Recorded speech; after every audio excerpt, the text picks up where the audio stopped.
പ്രഭാഷകൻ 43 1 മുതൽ 33 വരെയുള്ള വാക്യങ്ങൾ. തെളിഞ്ഞ ആകാശവിതാനം സ്വർഗീയ ഔന്നത്യത്തിന്റെ അഭിമാനമാണ്. സ്വർഗം എത്ര മഹനീയ ദൃശ്യമാണ്!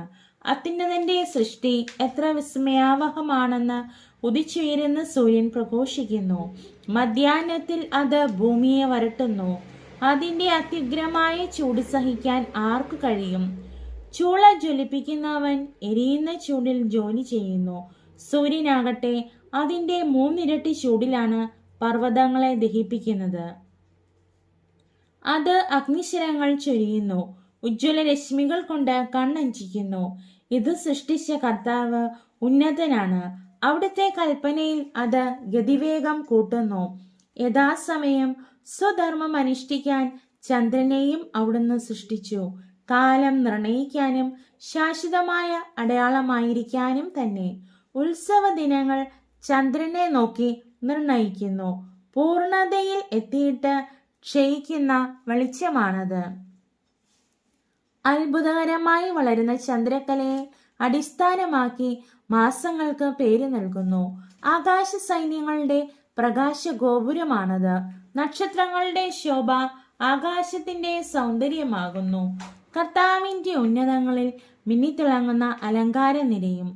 പരിശുദ്ധന്റെ കൽപ്പനയാൽ അവ യഥാസ്ഥാനം നിലകൊള്ളുന്നു. അവ ഒരിക്കലും കണ്ണു ചിമ്മുന്നില്ല. ശോഭയാൽ അഴകുറ്റ മഴവിലിനെ നോക്കി അതിന്റെ സൃഷ്ടാവിനെ സ്തുതിക്കുവിൻ. മനോഹരമായ ചാപം കൊണ്ട് അത് ആകാശത്തെ വലയം ചെയ്യുന്നു.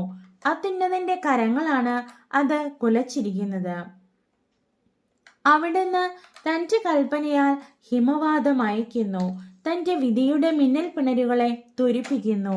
അങ്ങനെ സംഭരണശാലകൾ തുറന്ന് മേഘങ്ങൾ പക്ഷികളെ പോലെ പറക്കുന്നു. തന്റെ മഹത്വത്താൽ അവിടുന്ന് മേഘങ്ങളെ ഒരുമിച്ച് കൂട്ടി ആലിപ്പഴങ്ങളായി നുറുക്കുന്നു. അവിടുന്ന് പ്രത്യക്ഷപ്പെടുമ്പോൾ പർവ്വതങ്ങൾ വിറകൊള്ളുന്നു. അവിടുന്ന് ഇച്ഛിക്കുമ്പോൾ തെക്കൻ കാറ്റ് വീശുന്നു. മേഘഗർജനം കൊണ്ട് അവിടുന്ന് ഭൂമിയെ ശാസിക്കുന്നു. വടക്കൻ കാറ്റും ചുഴലിക്കാറ്റും കൊണ്ടും ശാസിക്കുന്നു. പറന്നിറങ്ങുന്ന പക്ഷികളെ പോലെ അവിടുന്ന് മഞ്ഞ് വിതറുന്നു. വെട്ടുകിളി പറ്റം പോലെ അത് ഇറങ്ങി വരുന്നു. അതിന്റെ വെണ്മ കണ്ണഞ്ചിക്കുന്നതാണ്.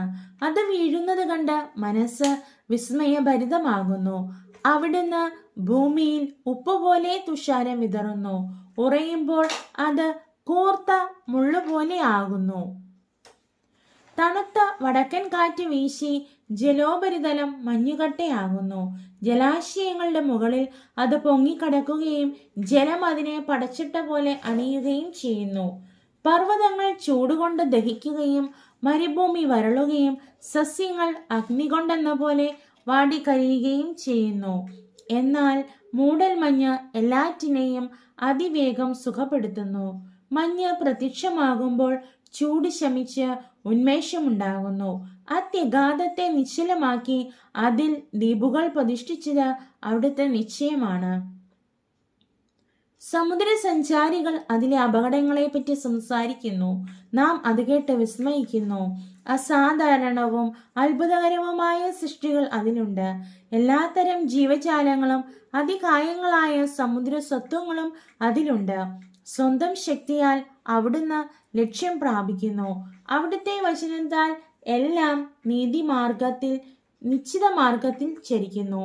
എത്ര പറഞ്ഞാലും മുഴുവനാവുകയില്ല. എല്ലാറ്റിൻ്റെയും സാരം ഇതാണ്: അവിടുന്നാണ് സർവവും.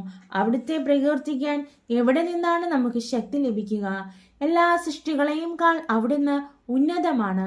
കർത്താവ് ഭയവും ഭക്തിയും ജനിപ്പിക്കുന്നു. അവിടുന്ന് അത്യുന്നതനും അവിടുത്തെ ശക്തി അത്ഭുതകരവുമാണ്. എല്ലാ കഴിവും ഉപയോഗിച്ച് കർത്താവിനെ സ്തുതിക്കുവിൻ. അവിടുന്ന് അതിനും ഉപരിയാണ്. സർവശക്തിയോടും കൂടി അവിടുത്തെ പുകഴ്ത്തുവിൻ. തളർന്നു പോകരുത്. എത്ര പുകഴ്ത്തിയാലും പരിധിയിലെത്തുകയില്ല. ആര് അവിടുത്തെ കണ്ടിട്ടുണ്ട്? ആർക്ക് അവിടുത്തെ വർണ്ണിക്കാൻ കഴിയും? ആർക്ക് അവിടുത്തെ വേണ്ടവിധം പുകഴ്ത്താൻ കഴിയും? ഇവയേക്കാൾ മഹത്തായ നിരവധി കാര്യങ്ങൾ നമുക്ക് അജ്ഞാതമായി വർത്തിക്കുന്നു. അവിടുത്തെ ഏതാനും സൃഷ്ടികൾ മാത്രമേ നാം ദർശിച്ചിട്ടുള്ളൂ. എല്ലാം സൃഷ്ടിച്ചത് കർത്താവാണ്. തന്റെ ഭക്തർക്ക് അവിടുന്ന് ജ്ഞാനം പ്രദാനം ചെയ്യുന്നു.